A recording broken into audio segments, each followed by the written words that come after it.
días, bienvenidos a Ampliación de Noticias. Tenemos mucha información que cubrir esta mañana porque se ha desatado una situación de emergencia en varias regiones de nuestro país. Arequipa, por ejemplo, se encuentra en una situación crítica. Esta localidad de Aplao ha sido cubierta por lodos y piedras en varias de sus calles. Tacna también. Hay un distrito que se ha visto completamente sepultado por el lodo. Mirave, sus alrededor de 1.600 habitantes han tenido que ser trasladados a una zona segura. Soy Alejandra Puente, los voy a acompañar con Omar Mariluz. ¿Cómo estás, Omar? Muy buenos días, Alejandra. Efectivamente, hoy domingo 10 de febrero y tenemos muchos datos que lamentar porque no solamente es Arequipa, lo de Mirave es realmente lamentable, ¿no? 570 viviendas, pero lo hemos visto durante las últimas 2 semanas, lo que estaba pasando en Ancash, en Pomabamba, también con un huayco, lo que ha pasado en Tacna, lo que ha pasado en Chachapoyas, lo que viene pasando en varios puntos del país. Y la pregunta es, ¿estamos preparados? ¿Hemos tomado las precauciones, las previsiones del caso? Así es. Digamos, estas épocas, todos los años sabemos que son de lluvias, sabemos que en este año en particular las lluvias son mucho más intensas, pero ¿se han tomado las precauciones del caso? Así es. Te cuento algo que seguramente te va a alarmar. Mirave se encuentra en un valle, ¿no? Entonces, ¿qué ha sucedido? Ha bajado la lluvia, el huaico, y ha tapiado completamente el poblado porque estaba pues en una quebrada, en una especie de recipiente cóncavo, ¿no? Como terreno para recibir la lluvia y el lodo. ¿Desde hace cuánto tiempo se sabe que esta es una situación crítica para Mirave? 2015. 2015. Hay un informe que recomienda incluso un sistema de prevención temprana para implementar en los municipios para evitar que esto se produzca. Entonces, nos sorprenden, pero la verdad es que nosotros conocemos muy bien nuestro país y sabemos dónde están los puntos críticos. Vamos a hablar con una especialista sobre el tema, la licenciada Ana Ena Coral, es directora de Fortalecimiento de Asistencia Técnica del CENEPRED. ¿Cómo está? Bienvenida. Muchas gracias. Buenos días. Muy buenos días. Bueno, efectivamente, usted lo ha dicho, estos no son sucesos particulares, sabemos cuáles son los periodos de lluvia en nuestro país y tenemos que tomar acciones para reducir los riesgos asociados a este tipo de eventos. Efectivamente, en el caso de Mirave está prácticamente al costado de una quebrada. Lógicamente que cuando llueve, dependiendo de la intensidad de la lluvia, va a afectar al centro poblado que se ubica en la parte baja, ¿no es cierto? Desde el año 2015 se vienen implementando algunas acciones. Hay un marco normativo, que es la Ley de Reasentamiento Poblacional, la Ley 29869, que establece cuáles son los mecanismos para reasentar a poblaciones ubicadas en zonas de muy alto riesgo. En el 2017 se aceptó la solicitud de reasentamiento poblacional para que ésta pueda desplazarse a 1 kilómetro con respecto a donde está ubicada en este momento. Ya está la solicitud. La solicitud fue aprobada, por supuesto. Fue a solicitud del gobierno local. O sea, todas estas acciones se toman a solicitud del gobierno local que sufre la afectación. Entonces, se pasan por una serie de mecanismos normativos y técnicos porque hay que hacer estudios previos tanto de la zona afectada como de la zona que los va a acoger. Estas zonas que se denomina Alto Mirave, que está a 1 kilómetro, ha sido evaluada técnicamente para saber que reúne las condiciones técnicas y que aseguran, digamos, la seguridad de la protección de la población que estaría en ese nuevo lugar. Pero ¿cuándo se supo, digamos, que Mirave efectivamente, como dice Alejandra, era una zona de alto riesgo? Estamos diciendo que se supo en el 2015, hace ya 3 años. Y en el 2017 ya cuenta, digamos, con todos los mecanismos de aprobación para que se pueda producir el traslado. Después, la ley prevé que se tiene que hacer un plan de reasentamiento. Movilizar a una población no es sencillo, porque no solamente es trasladar viviendas, también es trasladar medios de vida. Yo entiendo que no se pueda trasladar a una población de manera inmediata, es verdad, es complicado, pero ¿qué trabajos de prevención se hicieron en la zona y qué trabajos de prevención se han hecho en otras zonas que estamos viendo impactadas por los huaicos? Lo digo porque, no los trasladamos porque quizás no se puede hacer de manera inmediata, pero algo tenemos que hacer porque las lluvias son constantes constantes y vienen todos los años. Pero por supuesto, lo que la ley prevé que esto es competencia casi exclusivamente de los gobiernos locales y regionales, porque ellos administran el territorio. Y estos problemas, como usted lo acaba de mencionar, no se sabe desde hace un año, se sabe desde hace mucho tiempo. Y los escenarios de riesgo que, por ejemplo, nosotros elaboramos como CENEPRED, como parte de nuestro trabajo, identifican cuáles son las zonas que podrían ser afectadas, el número de la población y el número de viviendas, es decir, todo lo que se expone a este tipo de eventos. Claro. Se cuenta con esa información. Hay competencias. Por supuesto. Por ejemplo, prevención es INDECI, ¿no? Defensa civil. Nosotros, el año 2011 se crea un Sistema Nacional de Gestión de Riesgo de Desastres justamente para enfrentar de una manera conjunta, digamos, claro, este tipo de eventos. Pero ustedes, para saber sus competencias, asesoramos. Así es. Ustedes hacen el diagnóstico. Nosotros hacemos, no tienen capacidad ejecutiva, exacto, no pueden administrar fondos, no pueden mover gente. Eso es correcto, pero nosotros asesoramos a los gobiernos locales en materia de prevención y reducción de riesgo. Es asesoramiento técnico. Perfecto. Pero en este caso tenemos un municipio, acabamos de hablar con el alcalde de la zona, que dice que el 30% de su presupuesto está comprometido en una carretera que hoy ya no existe en 60% porque fue completamente afectada por los huaicos. Entonces, ¿cómo podemos esperar que un gobierno local, distrital, pueda conseguir los recursos para reubicar su distrito? Eso no lo puede asumir ningún gobierno local solo. Claro. Por eso le decía, este proceso de reasentamiento requiere la participación no solamente de las autoridades del gobierno local y regional, que lógicamente tienen que asumir compromisos que les corresponden porque sufren la problemática de manera directa, pero sí hay participación del gobierno también nacional a través de los ministerios, a través del Ministerio de Vivienda, a través del Ministerio de Transportes, aquellos que resultaran competentes de acuerdo a la naturaleza del problema. Justamente, Alejandra, tenemos ya en la línea al gobernador de Tacna, al señor Juan Tonconi, para que nos diga qué trabajos de prevención, qué se está haciendo en este momento en Tacna, una de las regiones del país también azotada por las intensas lluvias y por los huaicos, como hemos visto esta semana. Señor Tonconi, muy buenos días. Buenos días. Muy buenos días, señor periodista. Saludarle a vuestra prestigiosa emisora y también a toda la población de nuestro país. Se están haciendo, señor Tonconi, trabajos de reubicación. Hemos visto cómo los huaicos han golpeado también a Tacna, como está sucediendo en varios puntos del país. Ahorita lo que se ha hecho es asegurar a las personas, no tanto, vamos a decir, reubicar a otro lugar, sino a las partes altas, a tratar de acomodarlos a la población, fundamentalmente que vienen siendo pues zonas peligros, en este caso de los desastres, ¿no?, por el huaico. Y ahí tenemos 12 puntos críticos en toda la región de Tacna en este momento. El más grave es, en este caso, el centro poblado Mirade, que el día, pues, no, anteayer se ha activado las quebradas en Mirade y pues se lo ha llevado toda la población, en este caso todas las casas, la población de Mirade. Los afectados son alrededor de 1.800 personas, que representan 400 más o menos 50 familias. 100% han sido afectadas y 100% han sido damnificadas. ¿Qué es lo que hemos hecho? El día mismo, ¿no? Ya hemos estado en el instante donde, pues, cuando bajó el huaico, hemos tenido que auxiliar a muchas personas y inmediatamente he ido ya al ejército, en este caso Fuerte Arica en Locumba. ¿Para qué? Para poder desplazarlos y puedan, ¿no?, rescatar a los tropas rescatistas del ejército. Y el día de ayer, pues, nosotros inmediatamente nos aproximamos llevando, en este caso, lo más importante y urgente, las carpas. Hemos llevado alrededor de 120 carpas y también unas 1.000 frazadas, unas 500 camas metálicas, unas 500 colchones y también, ¿no?, lo que es indumentaria, la alimentación, agua fundamentalmente. Gobernador, ya ahora, todo, no tienen siquiera ollas, no tienen absolutamente nada. Eso le quería preguntar, ¿qué va a pasar con esas familias? ¿Qué va a pasar con esas 450 familias? Estamos hablando de 1.000 personas. Las casas han quedado totalmente inhabitables, ¿se pueden recuperar? ¿Cuál va a ser, digamos, el futuro de esas familias? Las casas están totalmente inocupables, o sea, claro, inhabitables, ¿no? Yo he estado presente en un cerro en ese mismo instante, porque media hora antes de que ocurriera hemos estado en la ciudad de Locumba.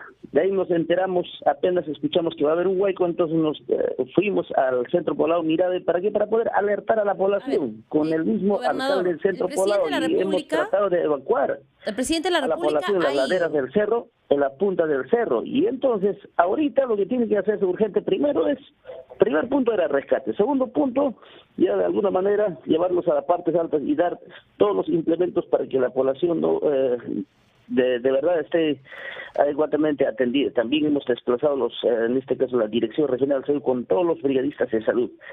Y lo que hay que hacer ahora es de una vez buscar un programa de vivienda, una vivienda para que la gobernador, población me pueda ser permite por reubicada en favor otro hacerle lugar. una pregunta. Gobernador, el presidente de la República ha dicho que va a reubicar toda la localidad. Esta no es una promesa nueva, este plan ya estaba en desarrollo. Existía un plan para reubicar a los habitantes de Mirave. Lo que se va a ejecutar, ¿es viable esta promesa de reubicarlos? ¿Es viable? Porque ahorita es que Mirave se encuentra en un cauce de la quebrada, Sí de sabemos, toda la quebrada del río, ¿no? En este caso Mirave. Tiene que ser reubicado al 100%, lo sabemos. Lo que queremos saber es en cuánto tiempo se va a hacer y si este plan es viable. Ya, mire, ayer el presidente de la República ha estado en Cito y ha, en este caso, pues delegado las funciones y ha ordenado al ministro de Vivienda para que empiece, en este caso, a evaluar lugares donde la población también ha manifestado. Por ejemplo, ahí decían que quieren irse a Gallinazo, que está a unos 8 kilómetros del lugar, ¿ya? Y entonces han manifestado como unas 3 propuestas, y entonces el ministro de Vivienda va a tener que evaluar el lugar, si es habitable o no. ¿Para qué? Para poder reubicarlos. Perfecto, Y muchas conjuntamente gracias, en coordinación con gobierno gobernador regional y Conconi, el gobernador regional de Tacna, respondiendo sobre, digamos, estas complicaciones de las intensas lluvias, los huaicos que estamos viendo en Tacna y en varios puntos del país. Alejandra, se están registrando fuertes lluvias en 14 regiones, según entiendo, 14 regiones de las 24. Esperemos que no vivamos lo que vivimos en el 2007 con el fenómeno del Niño. Entiendo que es otro fenómeno totalmente distinto, pero la gravedad de las cosas se está pintando muy fea. Nos vamos a una pausa con eso. Volvemos con más. Es una ampliación de noticias, conversando de Mirave, pero que representa lo que pasa en nuestro país y el potencial riesgo de muchas localidades que están ubicadas en quebradas, en los valles. ¿Por qué? Tampoco es que se les ocurre, tampoco es que lo hacen ahí porque tienen un deseo imperante de verse afectados pues por la naturaleza. Claramente hay un tema de necesidad de por medio, Evidentemente, ¿no? Entonces, en Mirave ya hay un plan para reubicar. Hablábamos de los retos con la licenciada Ena Coral. ¿Cuáles son los retos en este caso para poder reubicarlos? Bueno, cumplir o implementar los instrumentos que ya se han generado, ¿no? Como les decía, allá hay una solicitud de reasentamiento poblacional aprobada. Esto lo aprueba la Presidencia del Consejo de Ministros. Hay un plan de reasentamiento poblacional también aprobado por el sector vivienda. Así lo establecen las normas y así se ha hecho, se ha seguido el procedimiento. Lo que queda es la implementación de ese plan, ¿no? Esto ya estaba avanzado. Sí, ya está avanzado. Como les refiero, entre el 2017 y el 2018 se han formalizado todos los mecanismos. ¿No debería tardar tanto? ¿O sí? Sí, En su conocimiento de cómo funciona el Estado, ¿cuánto podría tardar esta reubicación? Es un tema, si bien es cierto, del Estado, de las entidades competentes en estos casos, pero también de la población. Tengo conocimiento a través del Ministerio de Vivienda que hay petitorios de, por ejemplo, pobladores que no quieren desplazarse a la zona de acogida, que se denomina en términos técnicos. No quieren porque pierden los medios de vida. Generalmente son agricultores, entonces la nueva zona todavía no le da esas condiciones. ¿Qué pasa en esta situación en la que se ha afectado el 100% de las viviendas, es decir, son inhabitables porque están cubiertas en barro? Por supuesto. Y sus cultivos se han visto afectados en un 90%. Exacto. Entonces ya no hay más excusas. Ese es un tema social que hay que trabajar con la población, ¿no? A través de los órganos que tienen que ver con este acercamiento, este diálogo con la población y fundamentalmente pues con la autoridad local, que tiene que hacerle entender a su población que pone en muy alto riesgo todo no solamente sus medios de vida, también sino su propia propia seguridad personal. A mí lo que me preocupa son los tiempos que se toma realmente el Estado. Lo hemos visto, insisto, con el fenómeno del Niño que nos golpeó más o menos hace 2 años, en el 2017. Todavía estamos haciendo los trabajos de reconstrucción. Son zonas todavía vulnerables, afectadas por el fenómeno del Niño. Entonces, todo este proceso de reubicación, me dice usted, ustedes alertaron de este problema en el 2015. Lamentablemente, hay todo un periodo de tiempo, yo entiendo, no por culpa de ustedes, sino por la falta de capacidad de gestión, falta de presupuesto de gobiernos locales, gobiernos regionales. ¿Cómo pasamos? Ese es un tremendo reto. ¿Cómo podemos saltar esas vallas? También es un tema, respondiendo a su pregunta, que queda en que todos tomamos atención cuando el evento ha generado justamente estos daños. Esto va a pasar dentro de 1 mes o 2 meses y todos nos vamos a olvidar probablemente del tema, vamos a volver a hacer lo que hacíamos normalmente y dejamos que esto avance a paso muy lento. No nos hacen caso, nosotros reclamamos y reclamamos y no nos hacen caso, por lo menos los periodistas, ¿no? Creo que el apoyo de ustedes es fundamental porque hay que alertar y hay que trabajar. Usted hablaba de la prevención y la prevención se trabaja mucho antes, es un tema no visible que se tiene que trabajar lentamente, que tiene que ver mucho con la planificación, porque dentro de lo que es el concepto de la gestión del riesgo de desastres, la prevención es aquello que se hace antes que aparezca el riesgo. Es decir, cuando el riesgo no existe. El costo de no prevenir, por ejemplo, es mucho mayor. Es altísimo, es altísimo. Cuando nosotros tenemos algún acercamiento, porque no es nuestra población objetivo directo, con justamente los pobladores, le decimos, cada sol que usted está invirtiendo, aparentemente está construyendo su casa, de repente material noble, pero está ubicada en una zona de muy alto riesgo, eso es una pérdida, porque cuando usted no siente que ahorita no llueve, pero va a llover en algún momento. Entonces, esa generación de conciencia todavía el poblador no la tiene. ¿Cuál es el diagnóstico? ¿Cierto? Eso, ¿perdón?